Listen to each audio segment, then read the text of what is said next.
Now, I want to talk a bit about OPT.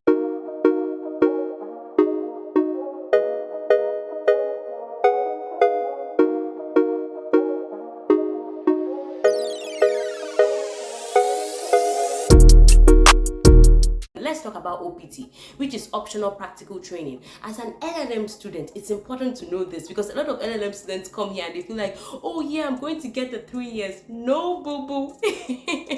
You're not going to get 3 years unless there's something I don't know about. But to the best of my knowledge, as an LLM student, when you come here, after your 9 months program or however long your Masters of Law program is, you get 1 year.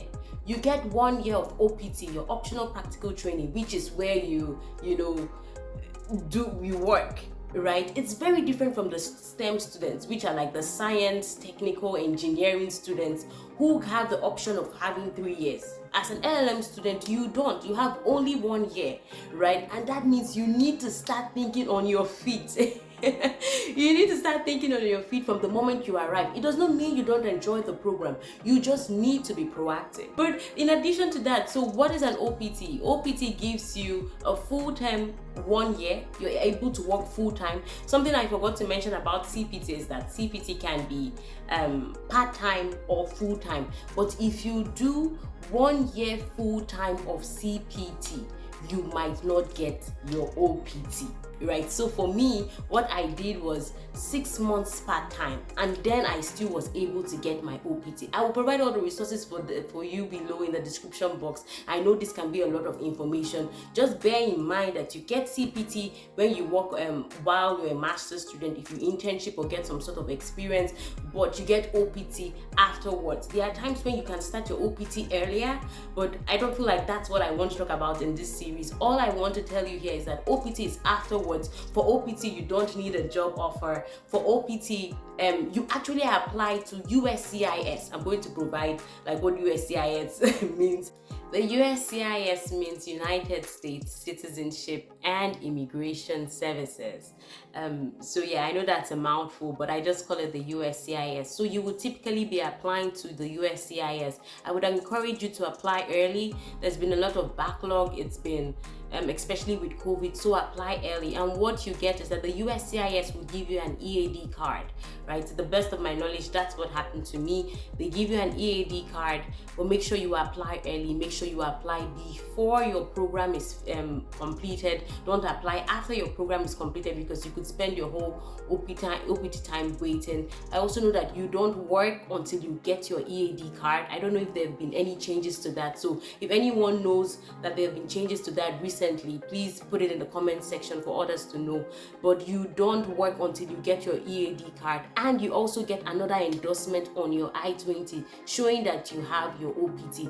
Make sure you're keeping your I-20s. They are very important to show that you've had and you continue to have your work permit. So you get your EAD card, and you typically don't get any card for your CPT, so that's another difference.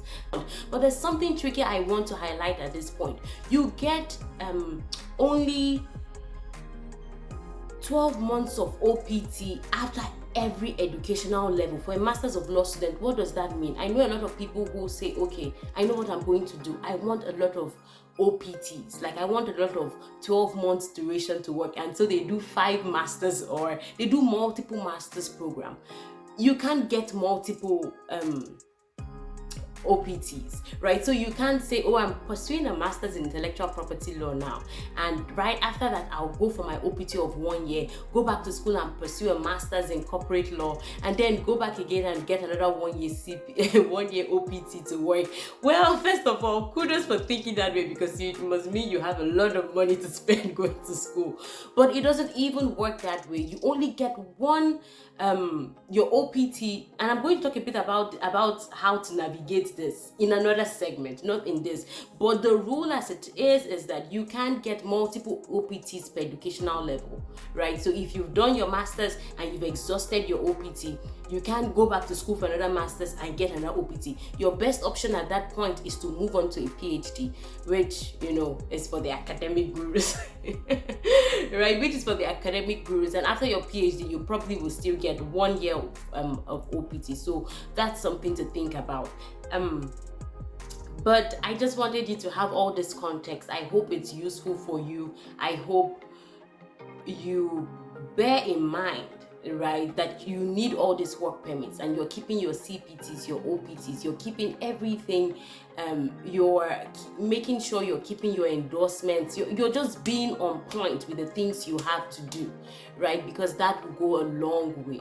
Anyway, I hope this was helpful for you. Please let me know if you have any more questions. I will provide a lot of resources in the description box below. Please check them out. Remember, this is not legal advice. I do not claim to be an immigration attorney. This is purely informational, and this is based on my experience, right? So please feel free to confirm everything that I've said here, and if there's anything you feel like, Ijama, that's not true anymore, please let me know, and I will, correct it, in the future, I guess. But till we see again, thank you and have a very good one. Bye.